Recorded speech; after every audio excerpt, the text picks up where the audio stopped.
هرسي ملاكاي ينبحث به أبهيان عبد القادر كامل محمد كنكي قبا سيني كارحي قبا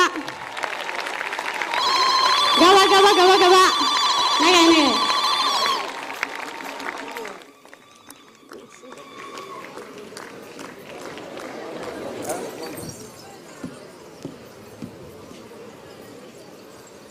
Bismillah ar-Rahman ar-Rahim.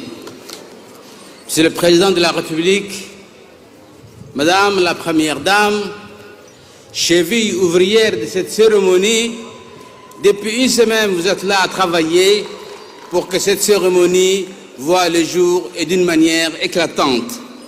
Monsieur le Président de l'Assemblée nationale, Mesdames et Messieurs les membres du gouvernement, Mesdames et Messieurs les députés, Mesdames et Messieurs les membres de tous les partis UMP, honorables invités, chers militants et militantes, nous voilà réunis tous ensemble, tous unis vers un même objectif, celui de faire élire le peuple djiboutien, celui de faire élire notre candidat, le président Ismaël Omar Guelleh. Nous avons entendu des responsables politiques ainsi que des Djiboutiennes et des Djiboutiens de tout âge, tous différents les uns des autres par leur origine régionale, leur origine sociale ou leur sensibilité politique, nous exprimer leur enthousiasme et leur conviction profonde pour faire gagner IOG. La fidélité et la reconnaissance sont déjà les justifications à leur engagement sans faille. Se détourner de lui quand on l'a servi, on ne peut être motivé que par des ambitions personnelles démesurées et prétentieuses dans lesquelles l'intérêt du peuple djiboutien et du pays n'entre pas en ligne de compte. Certes, la reconnaissance de son action et sa vision du pays, il y a aussi ceux toujours plus nombreux qui constatent chaque jour la transformation profonde de notre pays à Djibouti comme à l'intérieur des pays. Qui pense encore aux petits ports de commerce de la zone franche portuaire quand on voit les ports de Doralé qui s'étend et qu'une zone franche gigantesque va remplacer les zones franches actuelles? Qui pense encore nos jeunes enfants qui n'avaient pas de place pour s'inscrire à l'école primaire et dont les parents devaient avoir des moyens financiers importants pour, enfin, de leur scolarité, leur permettre d'aller poursuivre leurs études à l'étranger?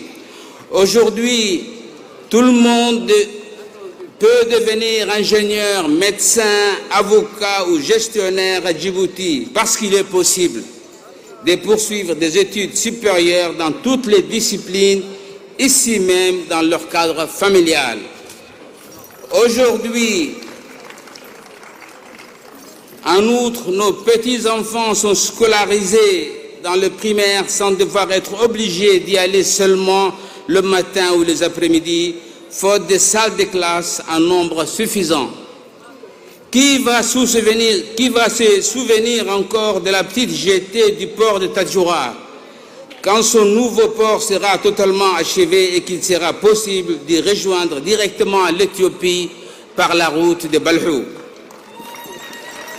Qui reconnaîtra notre capitale quand toutes ces nouvelles constructions qu'on voit pousser un peu partout seront réalisées? Mais avec la transformation physique et économique du pays, c'est la transformation de la société que la grande majorité du peuple djiboutien approuve aussi. Au premier rang de cette transformation, les droits des femmes, la reconnaissance de leur capacité à entreprendre, à diriger et à avoir les mêmes avantages de compétences égales que les hommes. Garantir, quel que soit, de leur plus jeune âge et tout au long de leur vie, protéger contre les agressions physiques et la domination. Être scolarisés dans toutes les régions du pays, même dans les endroits les plus éloignés comme leurs petits frères. Aux côtés de ceux qui s'en servent et peuvent bénéficier de la croissance économique en créant des entreprises ou en trouvant un emploi, ne sont pas oubliés ceux qui n'ont pas encore la capacité techniques de pouvoir bénéficier de la forte croissance. Les plus faibles et les plus défavorisés, les handicapés, ne sont pas oubliés. Ce sont là les premiers droits de l'homme que notre candidat défend et met en œuvre. Les droits pour tous, pouvoir boire, manger, créer des entreprises, recevoir des soins médicaux et une éducation scolaire et technique partout dans le pays. Ceci est bien loin des droits que voudraient établir certains, comme manifester pour casser les biens d'autrui ou tuer ses voisins, des droits à insulter, inciter à la haine et à détruire. Pour nous, membres de l'UMP, aucun prétexte pseudo-démocratique ne justifiera l'atteinte à la paix, à la sécurité d'autrui et à l'ordre public.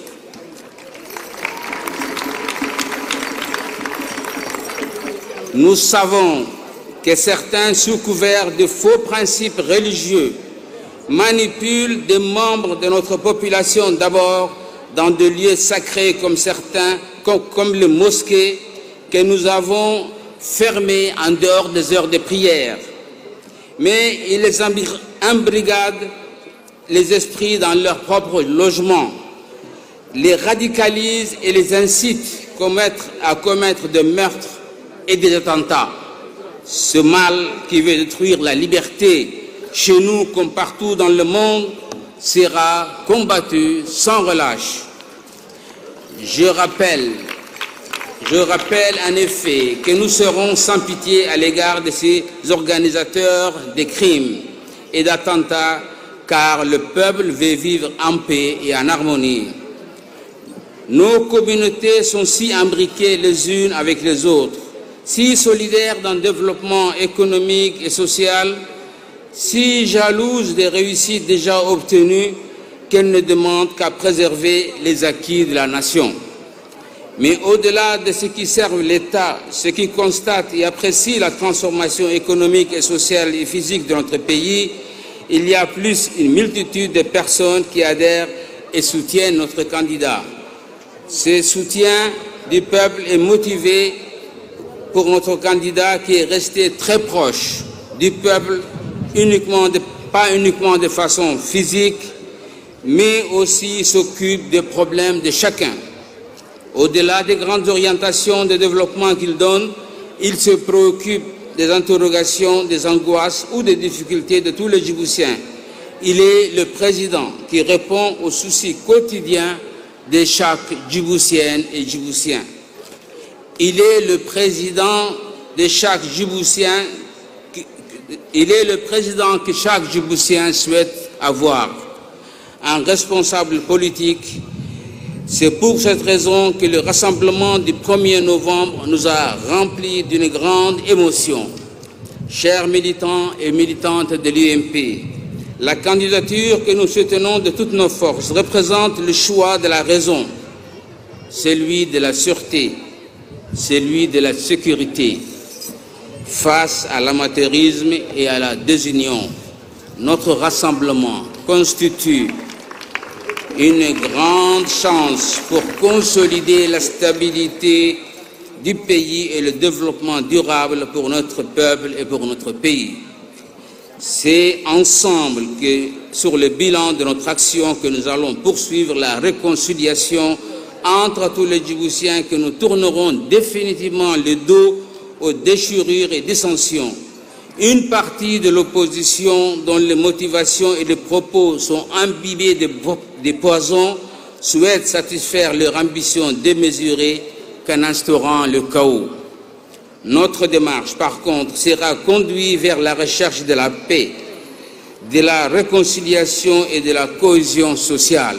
L'esprit de dialogue prévaudra toujours avec l'opposition légale et parlementaire. À ce sujet, pour mettre fin aux rumeurs et déclarations de certains responsables de l'USN faisant état de blocage dans le dialogue politique en cours, je tiens à préciser ici quelques clarifications, si vous me permettez, Monsieur le Président.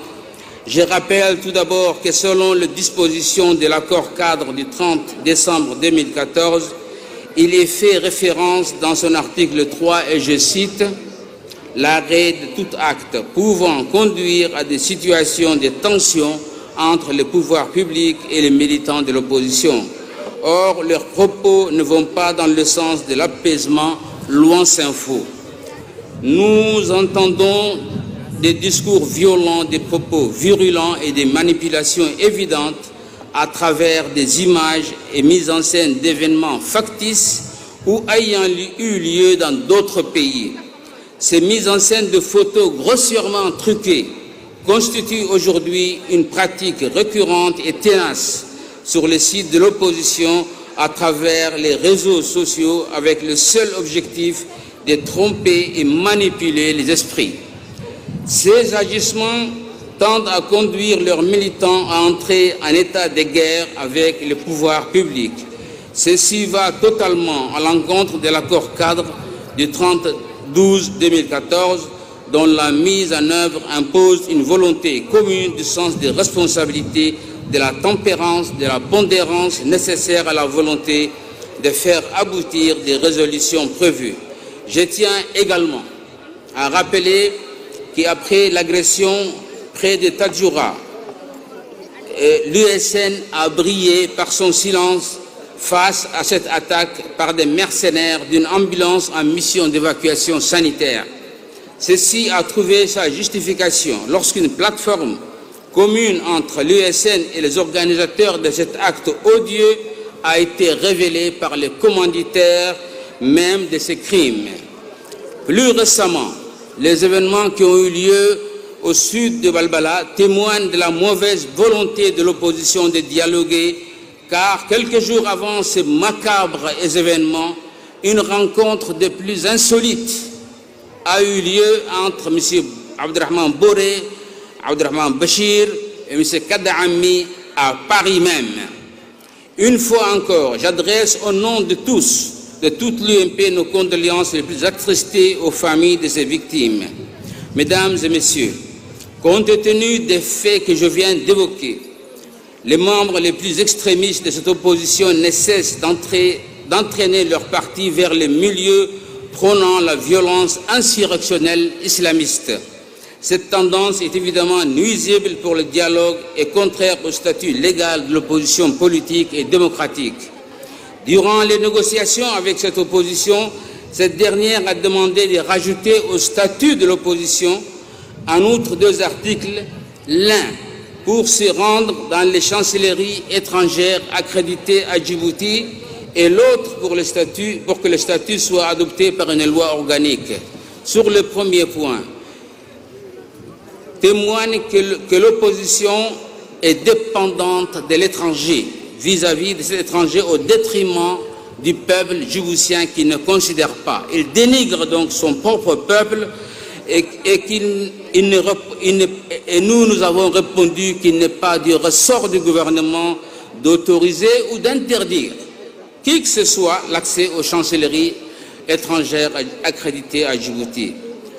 Ceci me donne l'occasion de rappeler que le gouvernement ne transigera jamais sur les problèmes de souveraineté nationale comme dans tous les pays souverains et indépendants.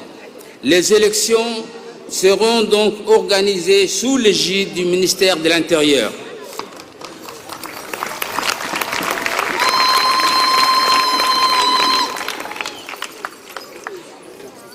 Mesdames et messieurs, chers militants, pour répondre à l'opposition qui critique les investissements faits par la République populaire de Chine et la coopération engagée avec ce pays, je leur propose de s'intéresser un peu plus à la politique internationale.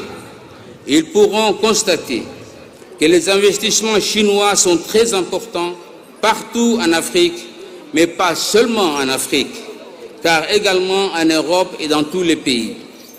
La Chine a un potentiel d'investissement énorme et le monde et l'Afrique a un besoin tout aussi énorme de fonds pour financer ces grands projets d'infrastructure.